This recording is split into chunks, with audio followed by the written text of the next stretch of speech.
muheto ni victime, ntabwo ari umuntu wo gufungwa. Iki ni igitekerezo cya Godfather. According kuri muheto, ku mwana wari urangije segondere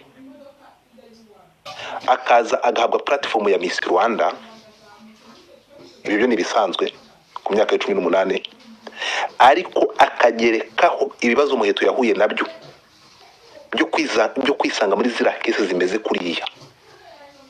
Umwana ungana kuri nibwo ari kurangiza segondere akisanga mu manza nka ziriya. Nubwo muruva ngo twateye imbere, ariko ntabwo musubira inyuma ngo murebe uriya mwana yangiritse mu mutwe bingana gute.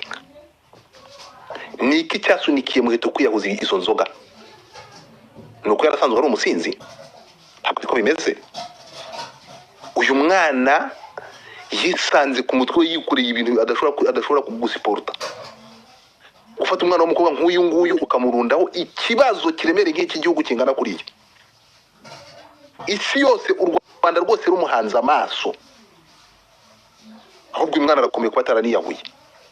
Icyo ni kimwe. Ikindi cya kabiri, ntabwo nshaka kwinjira mu muryango, ntabwo dushaka kwinjira mu muryango wa muheto wagombye kumuba hafi.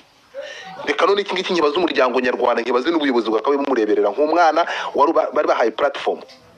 Niki bamufashije kumuha akazi? Bamuhaye akazi abona amafaranga yo kugura ibyo biyobyabwenge kugira ngo abashe no kurwana biri mu mutwe we. Muheto nk'umwana muto w'imyaka 18 wari wisanze muri situation nkiriya, u Rwanda rwose rumutera amabuye. Abakunzi ba Prince Kid bamuvumira ku gahera aho bamubonye bamuburinga. Uretse kwiyahuza inzoga agomba gukora iki? Kuki batamushakiye umukansara? Kuki batamushakiye umuntu umuba hafi? Umwana urangije segondere akisanga abantu babafana ba Prince Kid bakumuburinga ko twamuburingaga cyangwa abantu bamuburingaga. Mwagira ngo Prince uyu ngiye yakora iki? Oke, kurundi ruhande itegeko ni itegeko. Itegeko ntabwo ushobora kurizana ibyo ngibyo. Itegeko ni itegeko nuko. Kandi yuje imyaka y'ubukure, uya masaha yarengeje imyaka 18, ariko dusubira inyuma turuganira nk'abantu hano, ntabwo turukorera kurisha ku mategeko. Mbibuze ko ibi ni ibitekerezo bya Godfather. Uyu mwana uretse we nawe nk'umuntu w'umugabo urahanga cyangwa n'undi muntu, ijya mu nkweto zuriya mwana ibi bintu yanyuzemo, hanyuma noneho agire access yo kugira ngo abone amafaranga ashobora kugura ibyo biyobyabwenge ngo anywe. Uyu mwana yaricajwe, araganirizwa, ababyeyi baramwegereye. Runanira yafunze amaike gato ko ngiye kurangiza. So ababyeyi baramwegereye, hari abakansara baganirije muheto. Niba byonyine mwarakurikiye ibintu mukareba uyu mwana urugendo yanyuze amakimara kuba misi, twarebye ko abaye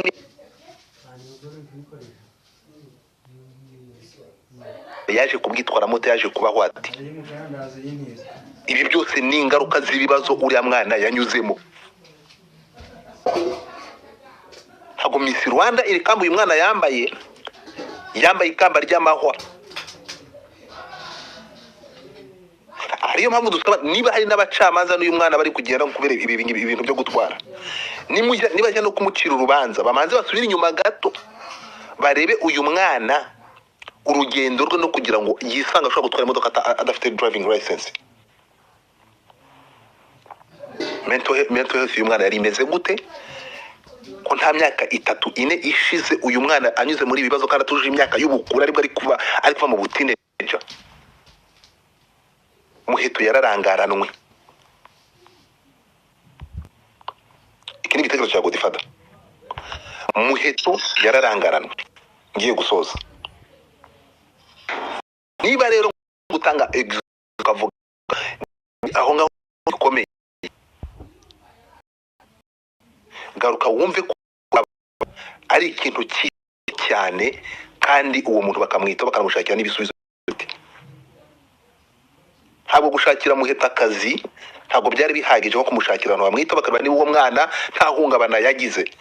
Kubona umuntu ashobora kuburingwa na societe yose niba nta ngaruka byamugizeho.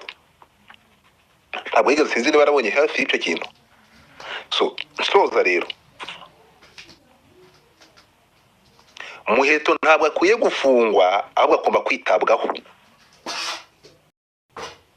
n'abaganga, kuko uyu mwana yahuye n'ibintu n'umuntu w'umugabo adashobora gusiporta.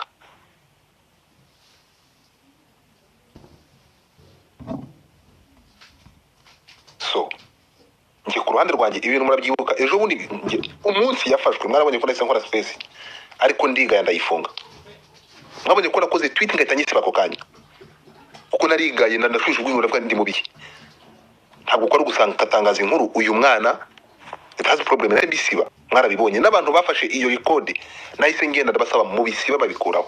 So igitekerezo cyanye rero nasabaga niba bishoboka pe hari no gukora space, hari no gukora no gusesengura, ntituvuge kuri muheto wagonze ubugira kabiri, tumanze turebe muheto n'urugendo anyuzemo ahabereye misi. Uyu mwana yahuye n'ibikomeye. Murakoze. Yeah. Godfather kwaza kabazo gato. Go ahead. Yeah, thank you. Kevin Rakoze. Yes, I know I agree with you. Ni ku ruhande rwawe rwose nje navuze ikintu cya rehabilitation kuko gufunga so muti ariko amategeko at the end of the day.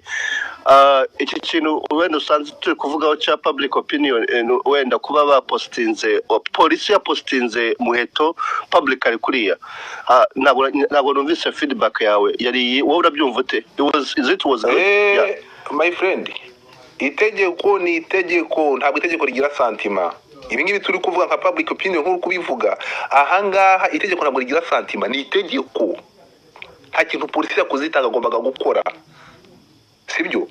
Ibyo yakoze ni itegeko. Yagiye muri record isanga muheto n'ubugira kabiri agonze. Urimo kunyumva? barashyira amategeko mu itegeko, barakora ibi, ntabwo ari special muheto. Nta munyarwanda urutundi, umunyarwanda arangana n'undi, itegeko retreating abantu mu buryo bungana. Ariko none twe tugaruke mu muryango, se tukubyumvikana ikintu cyo ngo bamudarabye ntabwo ari special, ntabwo ni umuntu nk'abandi, ni umuturage, ni umuturarwanda, yujuje imyaka y'ubukure, nakora icyaha aragihanirwa.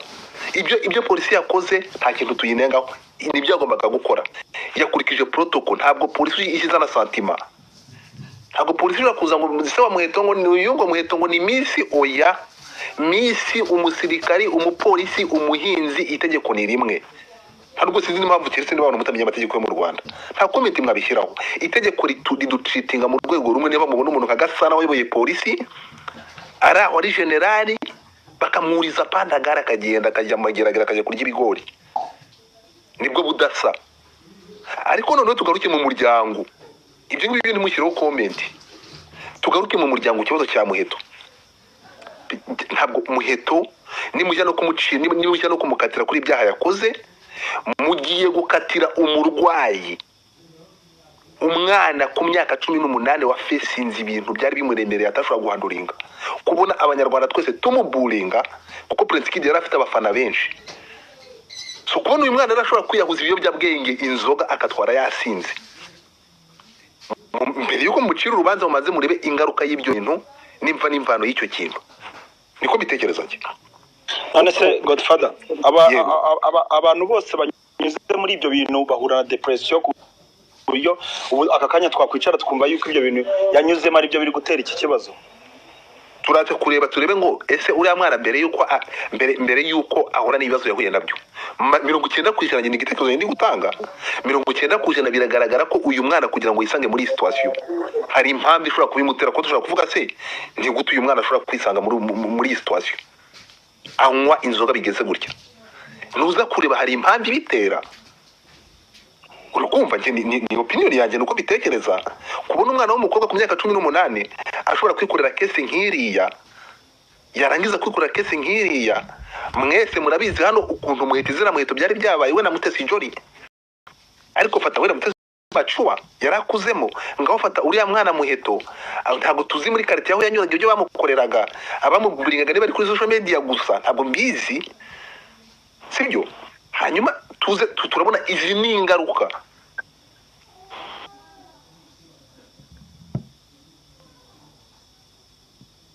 Ni ingaruka y'ibyo uriya mwana yafesinze. so ni igitekerezo cyanjye Kimenike. Godfather ngiye nkurikije point turi kuvuga bivuze yuko abantu bose n'ubundi bagakwiye kuzajya fatwa muri ubwo buryo bagakwiye nyine ubwo nyine hari ubundi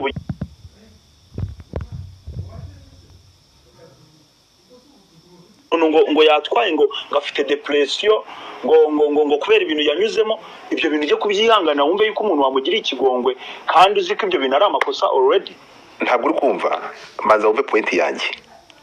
Polisi yakoze icyo yagombaga gukora, yakoze icyo bagombaga gukora ku munyarwanda uwo ari we wese. Ngiwe hano turi kuganira nk'umuryango, niyo mpamvu nuko nanze kwinjira mu muryango abifitiye uburenganzira bitanakwiye, nari kunenga umuryango we, but I have no right ntabwo nshaka kwinjira yuko namuze umuryango we ntabwo nshaka kumenya. Ariyo mpamvu rero kuba ntafite uburenganzira bwo kwinjira wa muheto aya masaha ndinjira mu muryango mu Rwanda, ndaza kwinjira mu Banyarwanda muri community nyarwanda hano kuko nyifiteho nanjye nyirimo, ndaza kwigaya mu bigaya.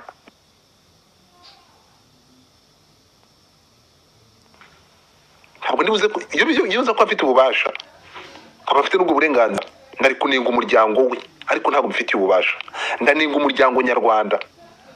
Muheto nk'umwana w'imyaka 18 wahuye na biriya bibazo, ubuzima bwe nyuma yo guhura no gufesinga iriya bullying no gufosinga ibibazo bingana kuriya, Muheto yaje gukomeza ubuhe buzima? Ese iyo komeye iva kuri social media ikomeza mu buzima busanzwe? Ese uyu mwana yarabonye protection? Uyu mwana yaraganirijwe, hari umuntu wamwegereye ku buryo yabashije guhanduringa kino gikomeye kugihanduringa ntekeza kuvuna? That is my question. So nkavuga rero ahangaha ngenda nenga umuryango nyarwanda.